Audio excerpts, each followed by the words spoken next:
Butun umrga yetadigan motivatsiya. Bu qanday bo'ladi?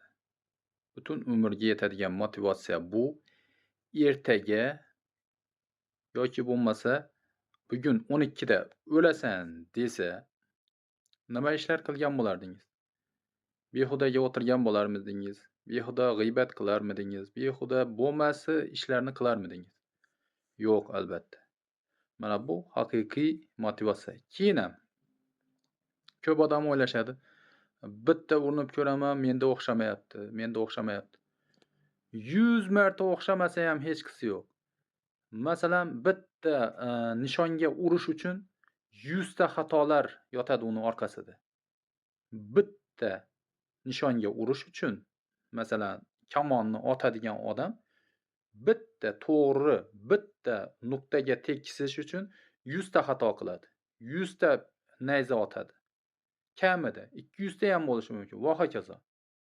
Bitta to'g'ri qadam uchun 100 ta xato qiladi. Bu bilan nima demoqchiman? Jarayon mobaynida odam xatolaridan saboq olib boradi. Keyin yana bittasi chempionlardan ham o'rgansa bo'ladi. Masalan, boksda, liboy, kurash va hokazo. Futbolda ham hammasida. Kamida 10 yil, 15 yillik tajriba, harakat, mehnatlar samarasidan bir chempion bo'lishi mumkin. Ana, ko'rdingizmi?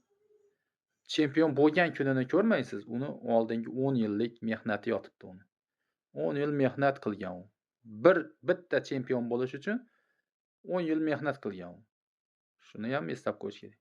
Avvalambor Xudo, Alloh ham sendan harakat, mendan barakat deydi. Shuni unutmasdan harakat qilish kerak.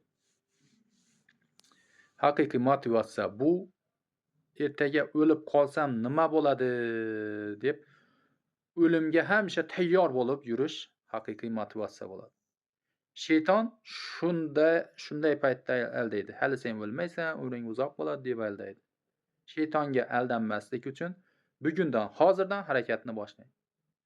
Xatolar sizga keyingi natijalarni yaxshilashiga saboq va nima beradi? Imkoniyat beradi. Bunday bo'lsa, e'tiborlaringiz uchun kattakon rahmat. Buni o'ylanib, hayron bo'lib yurgan do'stlaringizga ulashib qo'yishingiz mumkin. Kommentariyada o'z fikrlaringizni yozib qoldirishlaringiz ham mumkin.